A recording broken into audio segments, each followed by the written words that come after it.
I'm freaking out. In case you missed that, I'm freaking out. Good morning, everyone. Is everyone hungover, or are we good? Okay. So I'm going to do a talk today called It Takes a Village. I wrote it this week, so bear with me. I'm going to have to refer to some of my speaker notes here only because I'm an extreme introvert, and this is very difficult for me. So shout out to all my introverts in the audience who can do this. So I'll spend 30 seconds telling you about me. I'm currently the Director of Security Engineering at Truss, building out my own security practice at a company that focuses on software infrastructure and security, formerly with the US government. Don't boo me. I didn't do what's wrong now. But I worked for NASA securing instrument and ground systems, and then I worked for a digital delivery services organization within the federal space, building out infrastructure in AWS at 18F. So my background's in these things: incident response, pen testing, malware analysis. We can go through the thing, but I do security things. So I'll tell you, bats are amazing, and my handle's bat. That doesn't mean I think I'm amazing. I just really like bats, the animal, not the weapon. Comic books are boss, so I'm going to hit Ghent up tomorrow and find all the comic book shops. And I did come for all your chocolates, so if you know the good place, hit me up after and let me know where to find those. So the title of the talk comes from this quote. It's an African proverb: it takes a village to raise a child. The idea is that a community has to come together to bring up the younger folks within the village. That's kind of where it comes from. We in security have our own village. And I don't know about you, but I'd like to retire someday, so it's up to us to make sure newcomers learn what they need to do so that we can pass the torch at some point. There's also this saying that the best way to get promoted is to hire and train your replacement, so you can keep that in mind, and you can argue with me about it later if you want to. Okay, so it's very hard to wake up on Saturday or Friday mornings after the party last night, I guess. So I added a game to my keynote. I don't know, we'll see what happens. But basically every one of my section headers has some song lyrics, and I'll give you 5 seconds to raise your hand if you know where the song came from. Please participate, because this is really hard for me, and I need you to be involved. It'll help me help you. So we'll do a quick instructional. Sun is up, I'm a mess, who knows? Anyone? Oh no, see, this might not translate well because US music, and we'll see. Chandelier by Sia, 2014, right? Do you feel me on this? No. Okay, so what you'll have at the end of this also is a ridiculous, incoherent playlist that you can download to your iPods later. All right, so we're gonna talk about the talent pipeline. Work's been sent our way that could last a lifetime. Anyone? Oh no, I thought you liked music. All right, Pipeline by Depeche Mode, 1983. It's a really good song. You should download it. All right, so jobs. We'll start with the pipeline, and this is kind of where we're going with the morning here. I pulled an article from Forbes that talked about this security pipeline. 2021, 3.5 million unfilled cybersecurity positions. So what do you think that means for those of us working in security? Overtime.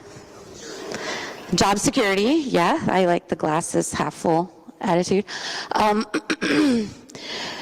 Burnout's coming. If your team needs 3 people and you're the only person, stuff's still broken, the work still has to be done, who's gonna do it? I mean, unless you're a sociopath, you're probably gonna do the work, right? And everyone gets a shell. So hopefully you just feel me on that one. If you're down 3 people on your blue team, somebody's probably getting a shell. And I added this little bit about relying on technology to solve a people problem. I'm not going to talk too much about AI, but HR is trying to solve the problem, right, with tech. And I'll talk about why that's not working so well in just a little while. Recruiting. Come on, what you're looking for has been here the whole time. What? Meatloaf? No. If there's a thing, I would say drink. You You belong with me, Taylor Swift. Don't you love Taylor Swift in Belgium? No, I don't love her so much either, but this is a great song. All right. So the challenges with recruiting, and I'm going to give you this with the caveat, I don't know the answer to a lot of these problems, but I think it's important that we frame out the challenges so that we can start to tackle them. It's like the engineering part of my brain, like what problem are we trying to solve? Do we get user stories? Oh God, it's turning into a Kanban board. I mean, I can like digress all day, but there are a lot of challenges, and so let's talk about some of them. Budgets. I can't fix your budgets. Sorry. And who in here, I guess, raise your hand if you think that your company has an ample budget for security. 1, 2, 3, 4, 5. Great. Okay. Raise your hand if you're screwed. I mean, it's just kind of the nature of it, right? Budgets are budgets, and some of this is like a cultural piece, right? That companies are still investing in sales and selling the thing, but not realizing that we need to do sort of a balanced approach to security hiring as well. So company reputation. This is a challenge in hiring. If your CTO has a reputation for being abusive, we all talk to each other. We know people aren't going to apply at your company. It's just kind of a thing. The hunting grounds. So with this, I'm thinking a lot of companies tend to seek out those. In the U.S., it's called like the Big Ten schools, right? The Ivy League schools, the best universities, or the best corporations. They're searching for talent in these places that they think have the top talent, right? Because for whatever reason, these schools are ranked really high. And it's not that that's not a valid way to do things, but there are a lot of places that we can search for talent other than these normal go-to big companies, big universities.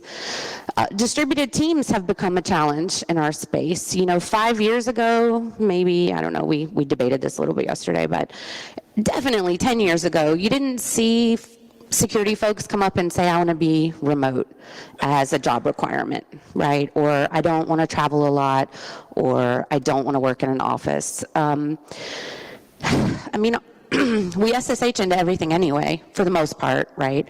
I'm not dismissing the need for butts and seats, we'll say, but for the most part, we've got a larger community entering the workforce that expect to be able to work distributed, or at least have the option to.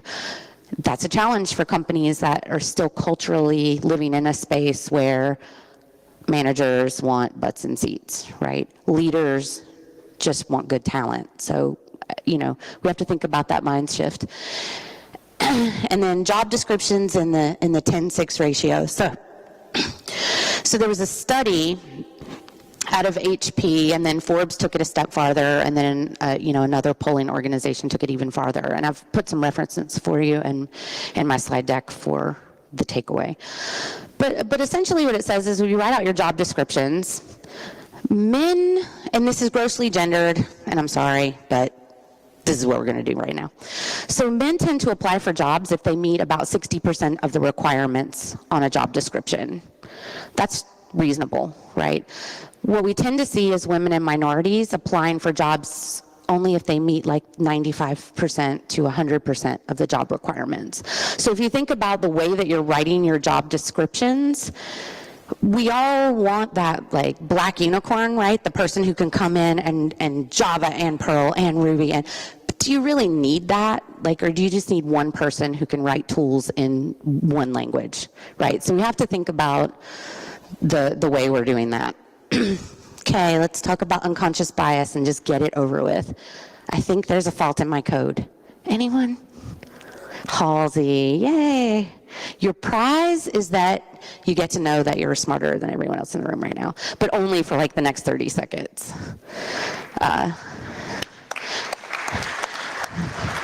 So that's Gasoline by Halsey. It's a really good song if you don't know. It's good.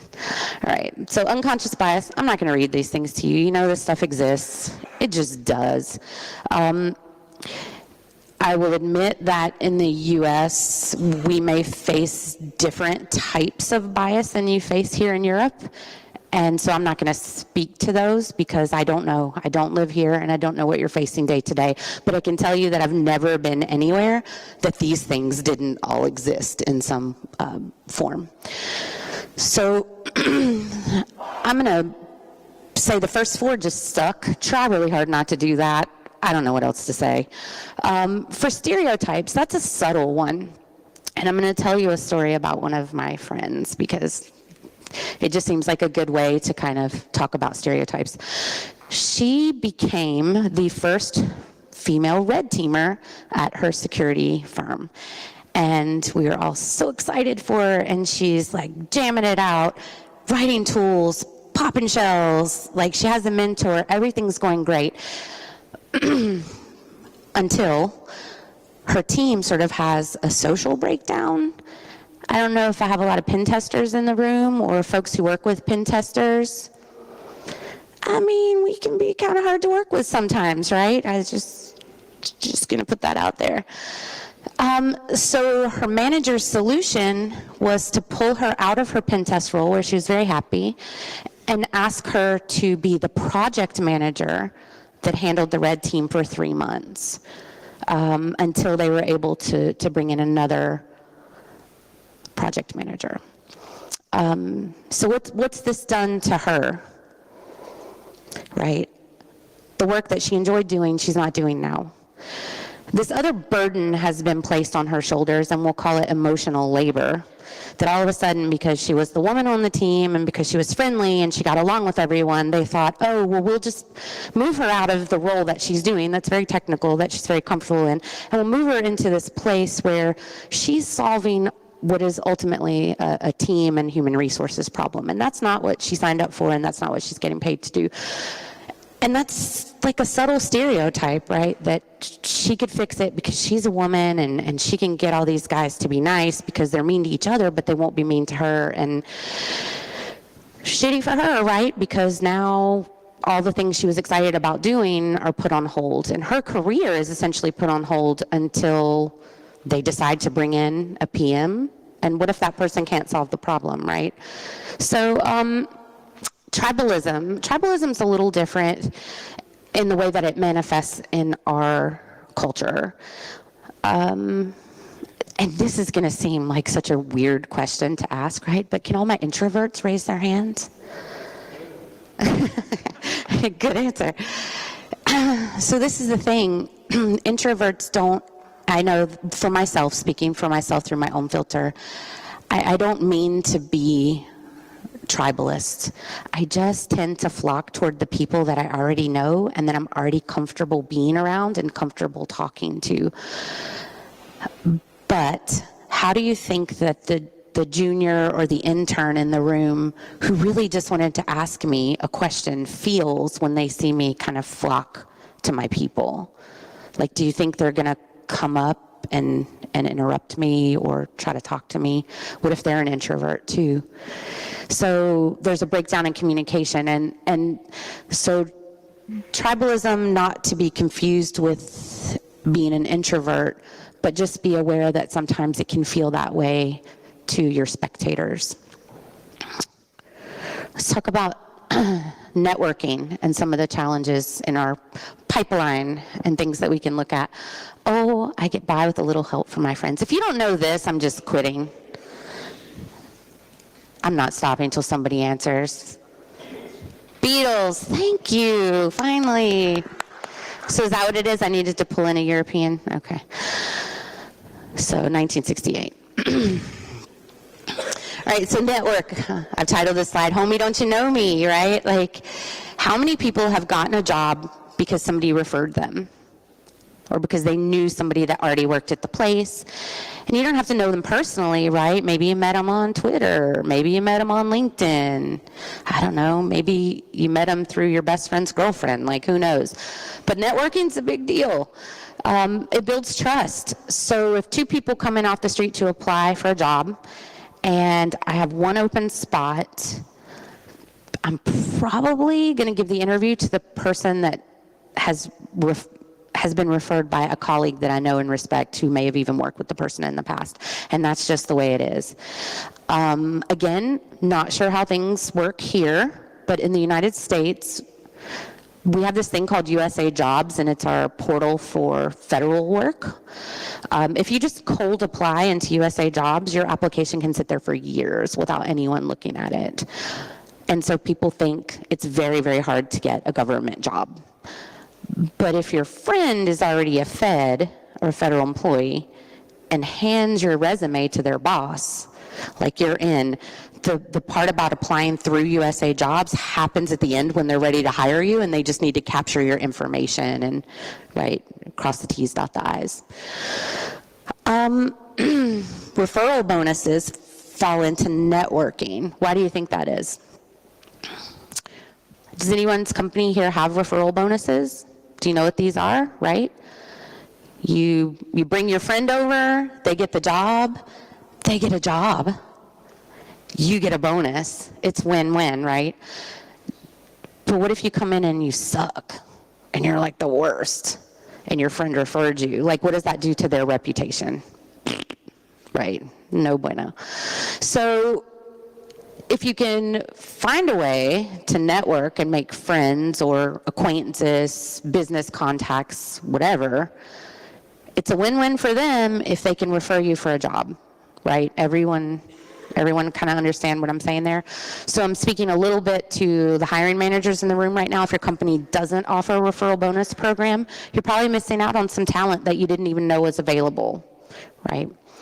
When your friends are out of work and looking, you're the first ones to know, right? Like, what do you have? So keep that kind of thing in mind as a good networking tool. Social media. This is our world. I'm not on Facebook really, but LinkedIn, I am endorsed for cheese and sweaters. My LinkedIn is not serious, okay? Like, it's ridiculous. I'm also endorsed for wizardry. But in most companies, LinkedIn is kind of the first place your employer will check to see where you've worked before. It's a bonus if people have already written little recommendations for you in those fields in LinkedIn. It kind of lets them know that, oh, you actually aren't lying and you did have a job at that place. Twitter is a great place for like information security professionals to collaborate, to talk to each other, to fight, to post memes, to be awful. You know, like, you get it, we digress. Sucks. But Twitter's a good place to like meet other security professionals. So think about those things as you're building out your online presence, and it sucks. And if you're a security person with no social media, cool. But what I'm saying is that a potential employer is gonna try to look you up. They're gonna do recon before they bring you in. Like, it's just a thing. So for better or for worse, like, be ready to stand by whatever like awful meme you posted on Twitter, right? Because your potential boss may see it. I've posted some terrible ones, and I just got that out in the open at my interview. So start networking today. I added this bit last night because Stephanie up in registration has the mentee mentor stickers that you can wear.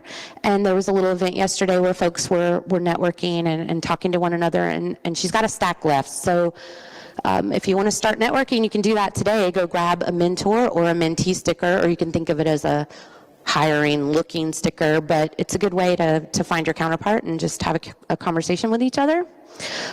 So registration. See and be seen. I don't exist when you don't see me. Where are my goths at? Nowhere in this damn room. Okay, so that's Sisters of Mercy, 1990. Really good. You should check them out. I don't know what's wrong with you all. Okay.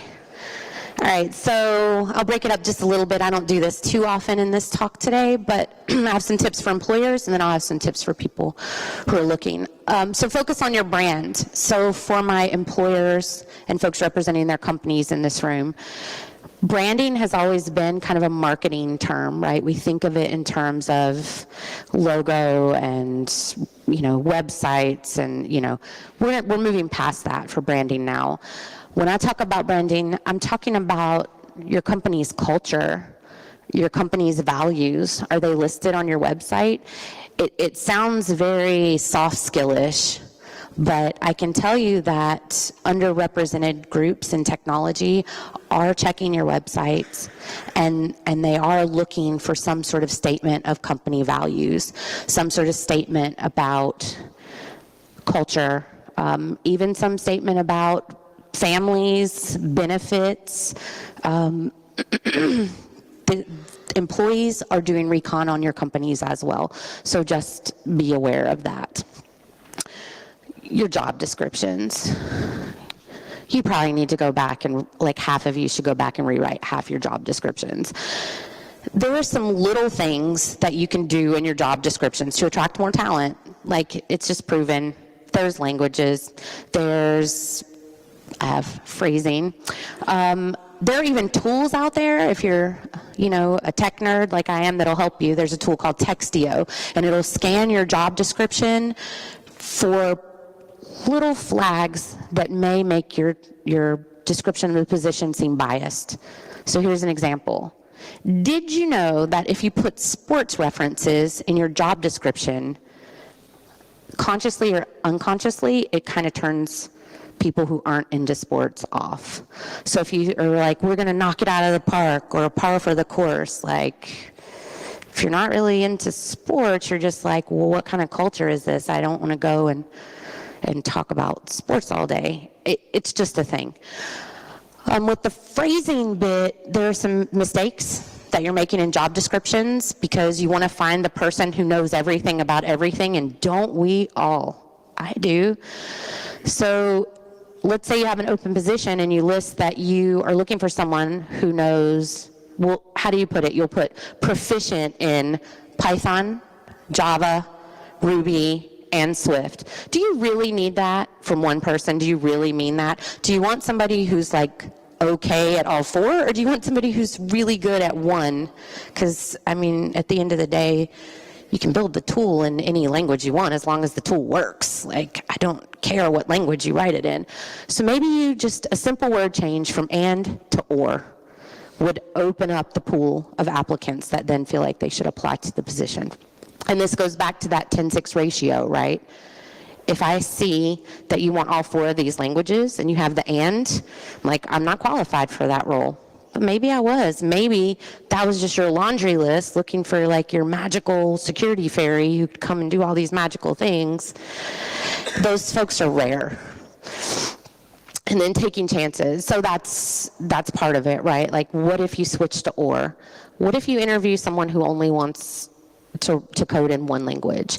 What if you think outside that box of this strict formula that you've had for the last 10 years in hiring and realize that the landscape's changed and you've got to change with it or you're not going to attract good talent? So for my job seekers in the room, I won't make you raise your hand, but you could get one of those stickers and find each other. Do your research. So this is the recon piece that I was talking about. I'm not dismissing that we all reach points of desperation where we find ourselves unemployed and need to just like find a job, right? Like, I've bartended between finding the job that was on my career path. It's a thing. I'm not talking about that piece.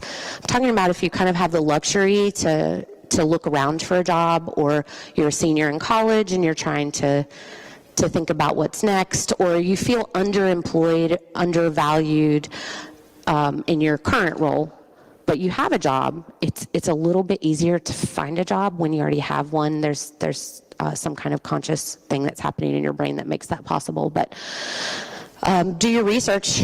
Look for those things like culture, values, benefits. Is it important to you?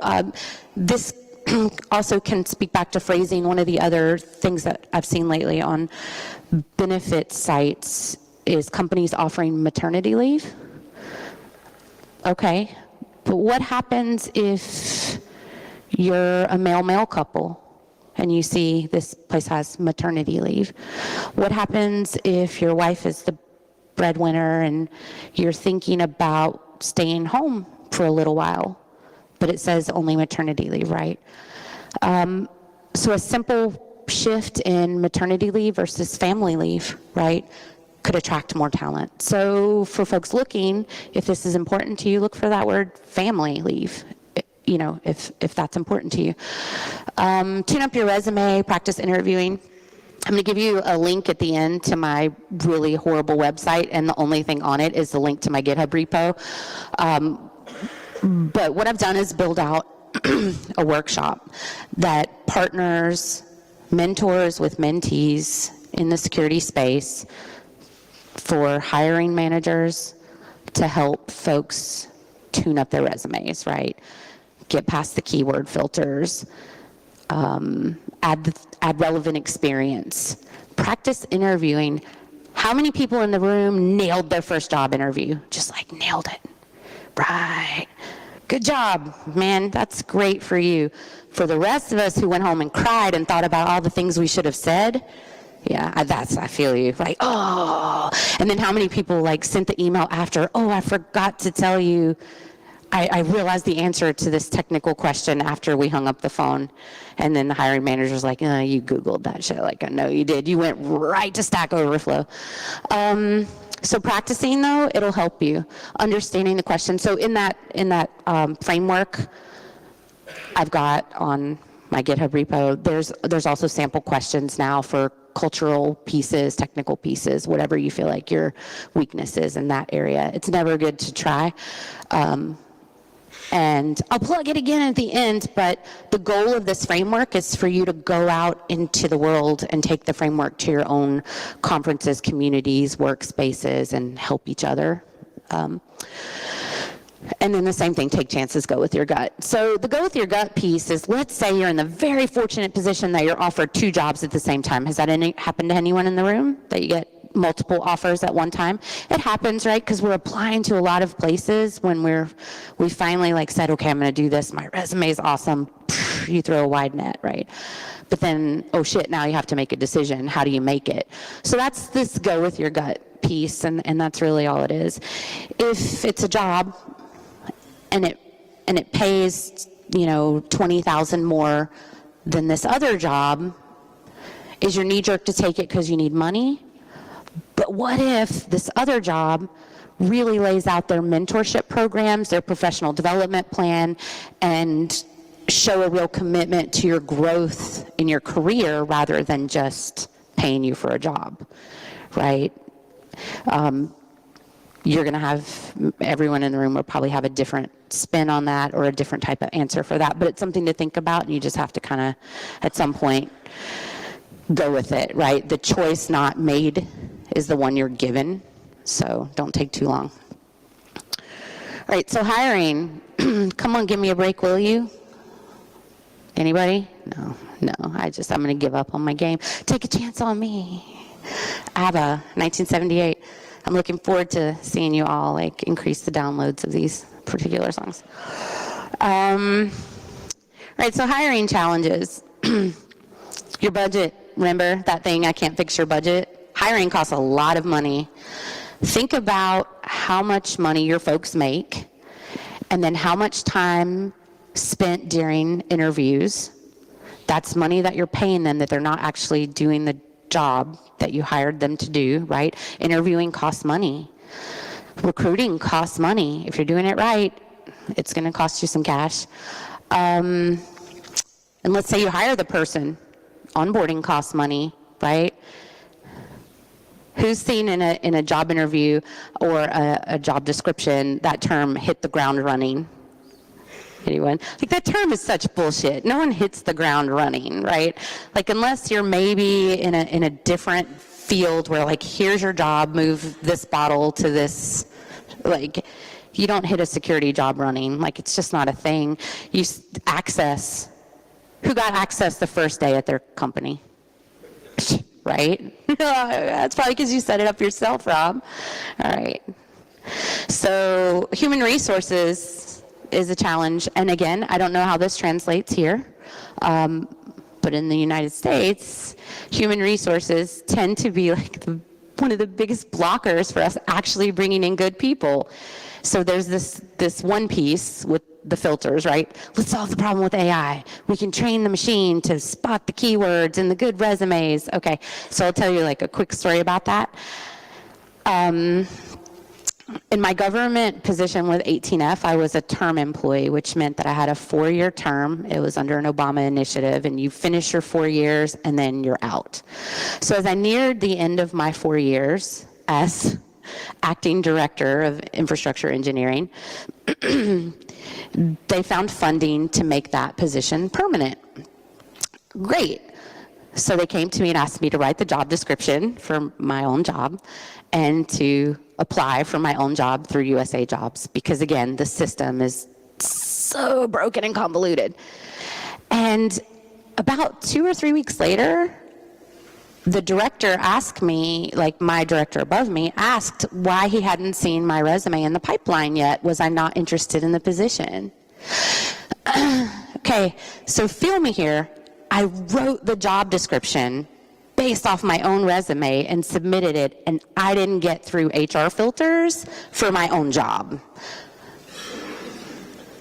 What hope do any of you have, right?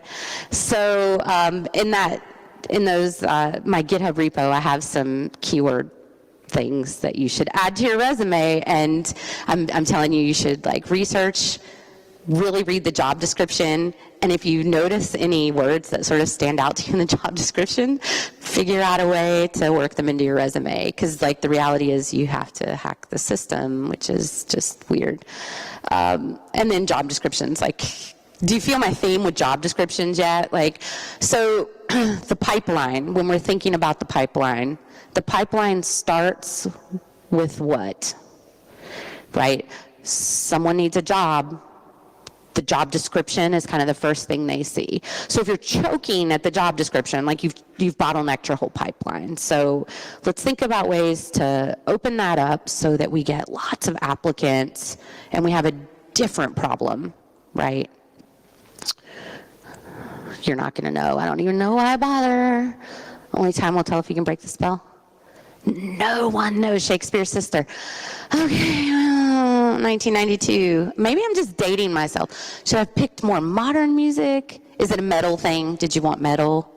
EBM, trance? Like, what's your deal? Okay, well, I blame Larry for not filling me in on this. Right. So, why do people leave? Why do people leave? Has anyone ever left a job because the money sucked? I mean, you know, that's the thing.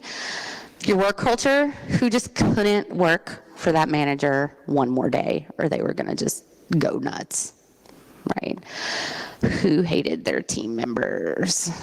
You don't have to raise your hand, especially if your team members are in the room. I encourage you not to raise your hand. Unconscious bias, it's a thing. And I only have like US numbers for this, but annually, there's a company that did a survey it was like Lever's survey or something.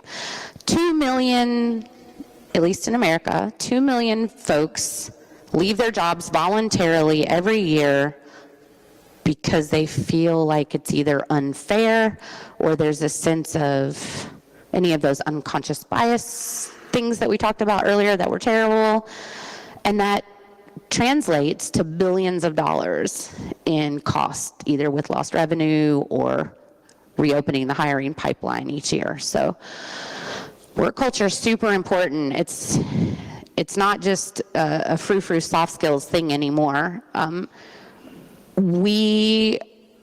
You know that thing with houses where it's either like a buyer's market or a seller's market, and that kind of determines the price, right? If it's a seller's market, the prices on houses are just going to be completely out of control. If it's a buyer's market, the market's flooded with inventory, so the cost of housing goes down. Security professionals, remember that number, 3.5 million unfilled cybersecurity positions in 2021. That means that people who know how to do this job kind of get to write their own ticket right now. So they have the luxury and a lot of times a moral duty to focus on companies with a good culture. When I took a job after the federal government in the civilian space with a company that I knew to to do work for the federal government, it was extremely important to me to know that they wouldn't work with ICE. So that's a U.S. thing, but I don't know if you've seen, we have a little immigration issue right now with like very unkind tactics being taken to eject immigrants from our country. It was important to me not to work for a company that supported that type of treatment of immigrants. So it meant the world to me to find out in an interview. It was one of the questions I asked. And then I knew that that was a place I could work. But again, I had a couple of different opportunities and I had the luxury. So this won't apply to everyone. If you need a job and you need to feed your family, get the job, feed your family. But then you can do all these things, right? Professional development is super important. How many people now in interviews ask what the company's plan for professional development is? Like, maybe you ask it, do I get to go to training? Do you have a training budget? Do I get to attend conferences? Do you support me speaking at conferences? Work-life balance. Who wants to work 90 hours a week? Rob, that's just not true. Maybe you do. I don't know. You saw his keynote yesterday. Did he strike you as somebody that would want to work 90 hours a week? Probably. For the rest of us, in the U.S., we adhere to a 40-hour work week. Some companies have 36, but the norm is 40. So just as employers expect you to work 40 hours a week to earn your pay, employers should also expect you to adhere to the 40-hour work week and not expect you to be nights, weekends, on call 24/7, busting your tail so that they make their numbers, but you're getting paid the same as someone else who maybe does adhere to the 40-hour work week. Do you feel me on this? There's like a sense of fairness there. Burnout is real. One of the questions that I like to ask my interviewer, and I encourage folks to ask if you make it to that stage where you think it's coming together for you. Do you know that moment when you feel like, okay, this is lining up, I've had the intro, I've had the technical review, and then you get to the part where either human resources or maybe the director level ask you, do you have any questions for us? A great one is, when's the last time you took a vacation? When's the last time like someone on your team took a vacation? If that team lead says, oh yeah, it's been a couple years, man, we've been like so bogged down, run, get out, right? So I asked at my current job, when I asked one of the founder did my last interview, when's the last time you took a vacation? And he was like, oh, I was in Japan 3 months ago. It was amazing. I'm like, that's great. And he's like, yeah, it had been like a year and 3 months. And then my business partner threatened to turn off my email if I didn't schedule a vacation by the end of the week. So I had to go do that. And I'm like, great. That's good. And I like to hear that. So encouraging work-life balance. All right, professional development, you're not going to know. Maybe you will. Must have been cold there in my shadow. You guys never saw beaches. It's like the ridiculous, sappy, no, okay. Bette Midler, Wind Beneath My Wings. You'll think of this song now today, you're welcome. It's a terrible song, by the way. Okay, so you get hired, now what? And I should see how I'm doing on time. So, talk about your career when you get to work. Let's start talking about careers, not just the job you're doing. You can talk about the job you're doing, certainly, but start thinking about ways to like change that conversation, right? From job talk to career talk. Training, speaking, learning, teaching, all the things. I'll do a quick little plug for SANS. Has anyone attended a SANS training?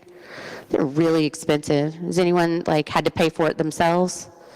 No, right? So that shit's expensive. They have a thing called the facilitator program, though, and you can attend the SANS training and do the training and get an exam attempt for the certification for a fifth of the price. So I just throw that out there for those of you who are looking to grow yourselves but have to do it on your own budget. Look for inexpensive or even free training opportunities out in the community. They're out there, you just have to look.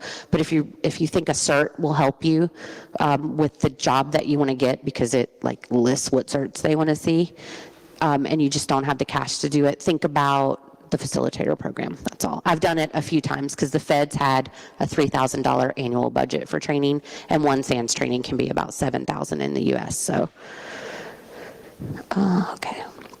Mentorship, please. Really? See, you're dancing. See, you feel me. There you go. You probably don't know who did it, though, do you? So close. We'll give you like an applause for dancing, though. Rob Basin, DJ Easy Rock. All right, so what doesn't work? You enjoy my bat pictures yet? Is anybody loving bats as much as I am right now, or no? You just thought they were ugly, right? They're super cute. They have so much personality. They're like sky puppies. All right, so for mentorship, what's not going to work? All these things don't work in a mentor-mentee relationship. So if you don't talk about what the goal of being mentored is, how do you expect to get anything out of it, right? Like, you have to have some conversations about this. If you're not committed to the process, and this is for mentors and mentees in the room, if you're not committed, it's not going to work. Broken promises. Like, how many people in the room were assigned a mentor and it just all fell apart because life happens and you get busy with work? I mean, or those of us who have tried to mentor people and we desperately want to provide that support for them, but we're out of runway, right? We just, no more spoons, as the saying goes. Quitting after failure. Well, this mentor-mentee thing didn't work, so we're going to we're going to disengage from this program. We're going to shut it down, whatever. Like, boo, that doesn't help anyone. Just because like one pairing didn't work doesn't mean they won't, like another one wouldn't work really well. And gatekeeping, can I assume that everyone knows what I mean when I say gatekeeping? Like, don't try to be that person who decides who does and doesn't belong. Like, just think of it, oh, they're not a hacker because they haven't written an exploit. You know what, though? They like defended against these 4 things and they have a CVE. Like, so don't do that. Like, kind of step outside that box and just let's assume that everyone belongs and break out of that place where there's this like elite mentality that only us and then there's them, and we'll talk about that in a minute. All right, but what works in a mentoring relationship? Do the opposite of all those other things I just talked about, right? And then the capturing failures piece, if a pairing doesn't work, if your mentor program at your organization doesn't work, whether you're a mentor or a mentee, capture that and bring it to somebody who cares about the mentor program so that you can make change in a positive way to improve the program. All right, so the us versus them, all it does is promote fear and consternation. Anyone? Oh, you know this one. Bad religion, that's right. Okay, you should download this album if you haven't already. All right, so look at bats are cute. Come on. God, this is a hard crowd. So it's not a us versus them. We're a we now. If we're going to move forward, we have to be a we. There's enough pie for everyone. Do you know what I mean when I say this?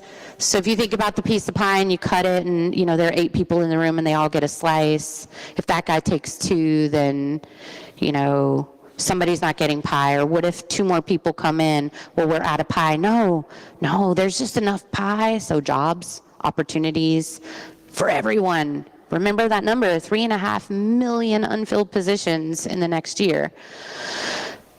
Stop thinking about other people's successes as your failures. Like, other people can be successful too. You can be successful. We can all be successful. If a person at your work achieves a level of success, it doesn't mean that there's not a place for you to find your way or let your light shine, right? So be happy for your colleagues. And I know that that's not always easy, right? But you're going to live a happier life if you can find a way to, 1, stop taking everything so personally, and 2, enjoy the success of others, and then that'll come back to you. It's not like hippy-dippy stuff. It's a real thing. Silos are garbage. How do you think I feel about silos? I was pretty clear on this one. So what do I mean by that, though? How many security people in the room are stupid frustrated with their IT team. Liars. Everyone without their hand raised, liars. How many security folks are frustrated with engineers? So how many security folks find that infrastructure is their blocker? Right, except I'm infrastructure, but yeah, I'm my own blocker a lot of times. So when I talk about tearing down silos, I think, and this is just a little bit of a takeaway, if you can get away from that idea again of this us versus them and realize that you all have the same goal, right, to build a secure thing. It's just that some people's task is securing the user. Some folks' tasks are securing the infrastructure. Some folks have to focus on writing secure code or rewriting code once the security team tells them that their code's not secure. Those conversations are hard to have. But if you can think of all of that as a we instead of like a security versus everyone else, you could build a better thing. Just try it once and you'll see. Maybe if you plant a security person in your first sprint with the engineers, you'll find that you get a very different outcome than if you try to deal with the security piece once the sprint's over and the thing's built and you're ready to go to testing, right? You can save yourself some time. We call that baked-in security. Who knows the term? Well, now you do baked-in security. So it's like the idea that from the beginning, you're working together to just build the best thing and stop fighting. Oh my God. I consider it a challenge before the whole human race. Secure all the things. I swear. Please, yes. Queen, yay, we got it. Your prize is that you're now my favorite. Okay. 1977. All right, so I'm going to throw some final thoughts at you. Security is a journey, not a destination. Rob, I think, touched on this a little bit yesterday, like with his security as a feeling, but raise your hand if the thing that you work on is 100% secure and unhackable. But raise your hand if you feel pretty good about it. Okay. I mean, that's the best we can do, right? Don't hoard knowledge. That's weird. Folks, that's just weird. Hey, can you show me how you, pivoted to this server from, that exploit?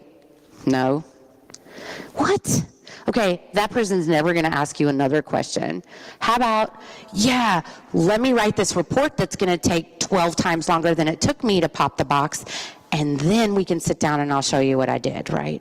Just try to share knowledge. So it's like my little mantra, but we are all in this together. If we're going to do this and we're going to do it right, we have to start thinking as a team, as a collective, as an us, as a we, or we're going to fail. Take a vacation. Who's taken a vacation within the last 6 months? Look at that. See? Europe. Very different in the United States. You probably get mandatory vacations here, don't you? Oh, I would flip you off, but it's a keynote and I probably shouldn't do that. Be kind, right? If you take nothing else away from this today, just be kind. What does it hurt? When you carry around this animosity and hiring's broken, we can't fix the pipeline, not enough women are applying, we need to check a diversity box, we need to fix all these things, and you keep thinking of it in this very stressful way, you're kind of unable to be kind. You're not able to really be your best self. But if we can think about things like, hey, how can I be more thoughtful with my job descriptions? How can I sell my brand in a way that lets folks know I care about values and culture? If I can encourage folks in interviews by letting them know we're going to have some professional development opportunities. A lot of those other problems we're trying to solve with diversity, inclusion, and bringing folks from marginalized communities into the tech world, those problems kind of work themselves out because we've addressed some of the things that are choking the pipeline very early on in the process. So we're almost out of time. I could take like 2 questions maybe until they yell at me or drag me off with an umbrella. Yes, no? Anyone have any questions? It's because you're smarter than people in the yes. Is that what you're saying? No, I get you. Fine. Then here's what you get. Oops, sorry. We're out of time. So this is all the BAT docs. This is all about me. My Twitter handle is Ms. Bat, not safe for work. Kimber@trust.works if you want to shoot me an email, or, you know, if you're interested in having a secure infrastructure on AWS, call me up.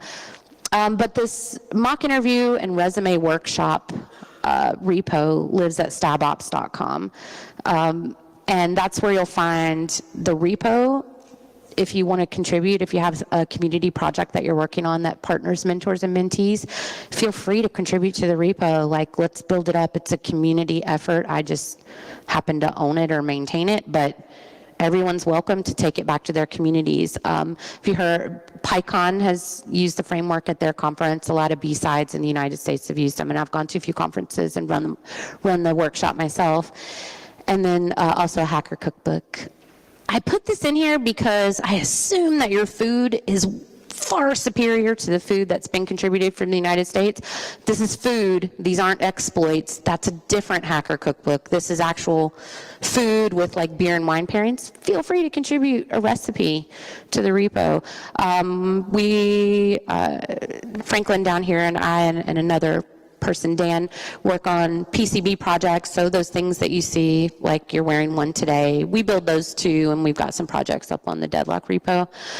Please don't forget to grab a mentor-mentee sticker. It's a really good way to just open a dialogue with other people in the room. And I really just want to thank you all for having me today. Thank you.